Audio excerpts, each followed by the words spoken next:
শেষ কৰাৰ কাৰণে মুখ্যমন্ত্ৰী ডাঙৰীয়াই এটা ডাঙৰ পদক্ষেপ লৈছে আৰু সেই পদক্ষেপটোৰ দ্বাৰাই সকলো জেলৰ সমস্যাবিলাক সমাধান হ'ব বুলি মই আশা কৰোঁ। खुलुमबाय आं बे समाव मोनसे सुंद' आपडेट लानानै फैलायबाय रायजोफोर भुटान हादरनि जोबथेसालियाव जोबनानै दोनजानाय सा 6 बारग' एनडिपि सोद्रोमाफोरखौ मैयानि सानाव भुटान सरकारा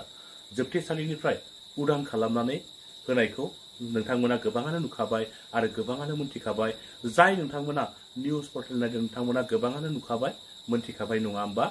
बे जोंनि बर' हारिनि थाखाय जोबोद गोजोनथाव खौरां होननानै आङो सानो बिटिआरनि सीएम मानगोनां प्रमद बर' नोंथांनिसिम आंनिफ्राय रोजा रोजा साबायखर बिथांमोनखौ जेरैबायदि भुटान हादरनि जोबथेसालिनिफ्राय उदां खालामनानै लाबोदों बेबायदिनो मानगोनां रन्जन दैमारि सारजों लोगोसे जायफोरा एनआइए केस नांनानै दासिमहालागै गुवाहाटीनि सेन्ट्रेल जेलावहाय जोबनानै दोनजादों बिथांमोनखौबो थाबैनो जोबथेसालिनिफ्राय उदां खालामबावनायमोनब्ला सारा बुहुमाव थानाय गासै बर' रायजो राजाफोरनि मेगनाव सुखुनि मोदैया बोहैग्लायगौमोन आसा खालामदों थाबैनो बिटिआरनि सीएम मानगोनां प्रमद बर' बिथाङा मानगोनां रन्जन दैमारि सारजों लोगोसे जायफ्रा एनआइए केस नांनानै दासिमहालागै गुवाहाटीनि सेन्ट्रेल जेलाव जोबनानै दोनजादों बिथांमोनखौबो भारत सरकारजों सावरायलायनायनि गेजेरजों थाबैनो जोबथेसालिनिफ्राय उदां खालामनो हागोन होननानै आङो आसा खालामबावदों रायजोफोर बिनि सोमोन्दैनो बिटिआरनि सीएम मानगोनां प्रमद बर' बिथाङा खौरांगिरिनि सिगाङाव मा बिबुंथि होदों बिथांनि सुंद' बिबुंथि होनाय भिडिअ क्लिपखौ नोंथांमोना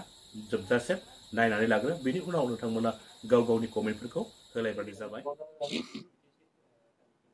बेखिनि भुटान हादरनिफ्राय भुटान सरकारा माखासे गोबाव बोसोरनिफ्रायनो बारग' एनडिबिनि दैदेनगिरि बिथांमोना बुंबाय थादोंमोन जे भुटानाव माखासे मानसिफोर दङ जेलाव बेखौ बरननांगौ आरो बेखौ लानानै मालाबा दिल्लीयाव मालाबा स्टेट गभर्नमेन्टजों सावरायबाय थानाय जादोंमोन आरो बे खामानिया आवगायहां फासयहां जाना दङमोन नाथाय गेजेर ससेयाव बिथांमोननि माखासे अफिसियेलफोरजों जोङो सावरायदों जोबोद सिरियासनो सावरायदों आरो जोंनि आसामनि चिफ मिनिस्टार बिथाङाबो मेसेज होदों दा बे हिसाबै जोङो सावरायबाय थानानै मैया मोनाबिलियाव बिथांमोना जोंनि सा 6 एनडिबिनि बारग' सोद्रोमाफोर बिथांमोनखौ बेवहाय लानानै फैनाय जादों आरो बिथांमोनखौ दिनै गुवाहाटीयाव लांदों माखासे फर्मेलिटिस दङ पुलिसनि जिहेतु बिथांमोना एनडिबिजों डाइरेक्ट आरो डाइरेक्ट एबा इनडाइरेक्ट जड़ित दङमोन दा बिनि थाखायनो बिथांमोननि सायाव माबाफोर केस दङ नामा मा दङब्ला बेखौ बिजिरनानै बिथांमोनखौ न'आव हगार हरगोन आरो बिथांमोना जिहेतु बारग' एनडिबि जों ग्रुपजों सोमोन्दो दङमोन निश्चय आं सान्दों बिथांमोना रिहेबिलिटेसनबो मोनगोन आरो बिथांमोननि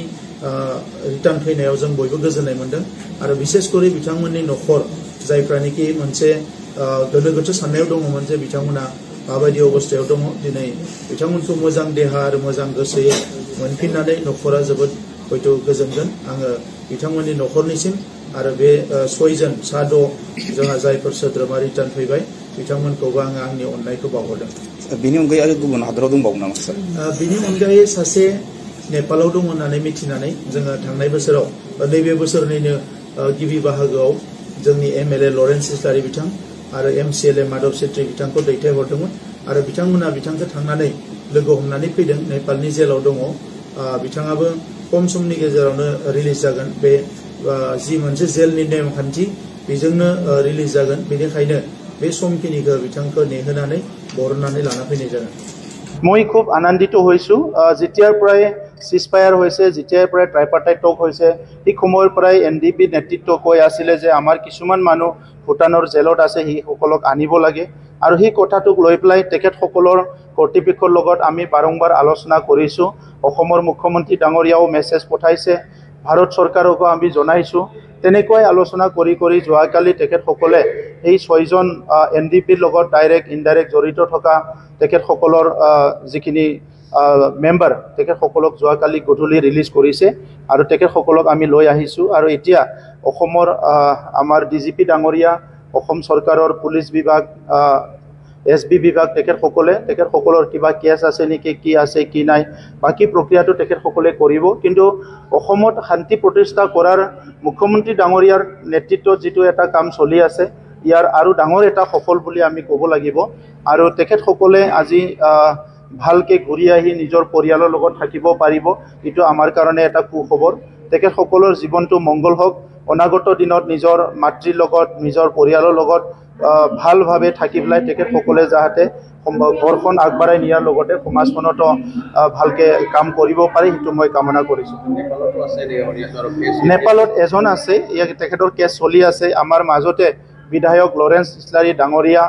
আমাৰ MCLA মাধৱ সেট্টি ডাঙৰীয়া নেপালত গৈ পেলাই লগ কৰি আহিছে তেখেতৰ কেছ চলি আছে আৰু নৰ্মেল যেটো প্ৰক্ৰিয়া চলি আছে এই প্ৰক্ৰিয়াৰ দ্বাৰাই কম দিনৰ ভিতৰত তেখেতে ৰিলিজ হ'ব বুলি আমি গম পাইছো ৰিসেন্টলি আমি আলোচনা কৰা ভাৰত চৰকাৰ বিদেশ চৰকাৰ অসম চৰকাৰৰ লগত এতিয়া ৰিভিউ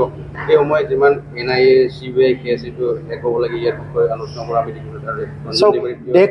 দেশখন চলাবলৈ আমাৰ কিছুমান পিলাৰ আছে যত জুডিচিয়াৰিটো এটা ডাঙৰ পিলাৰ এক্সিকিউটিভটো এটা ডাঙৰ পিলাৰ সো এক্সিকিউটিভ ডিসিশন বিলাক কেতিয়াবা মানে জুডিচিয়াৰি এটো তেখেতসকলে চাই আৰু যেটো NDPৰ কেছ আছিলে হেতু কিছুমান কেছ আগতে কনভিক্টেড কেছও আছিলে গতিকে একবাৰ কনভিক্ট হোৱাৰ পিছত ইয়াৰ প্ৰক্ৰিয়াটো বহুতখিনি দীঘলীয়া হয় বা কঠিন হয় তথাপিতো প্ৰচেষ্টা চলাই থকা হৈছে যিবিলাক নন হাইনিয়াছ ক্ৰাইম ইতিমধ্যে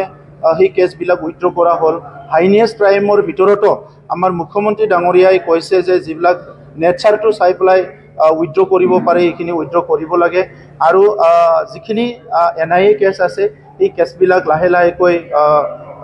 শেষ কৰাৰ কাৰণে মুখ্যমন্ত্ৰী ডাঙৰীয়াই এটা ডাঙৰ পদক্ষেপ লৈছে আৰু এই পদক্ষেপটোৰ দ্বাৰাই সকলো জেলৰ সমস্যাবিলাক সমাধান হ'ব বুলি মই আশা কৰিছো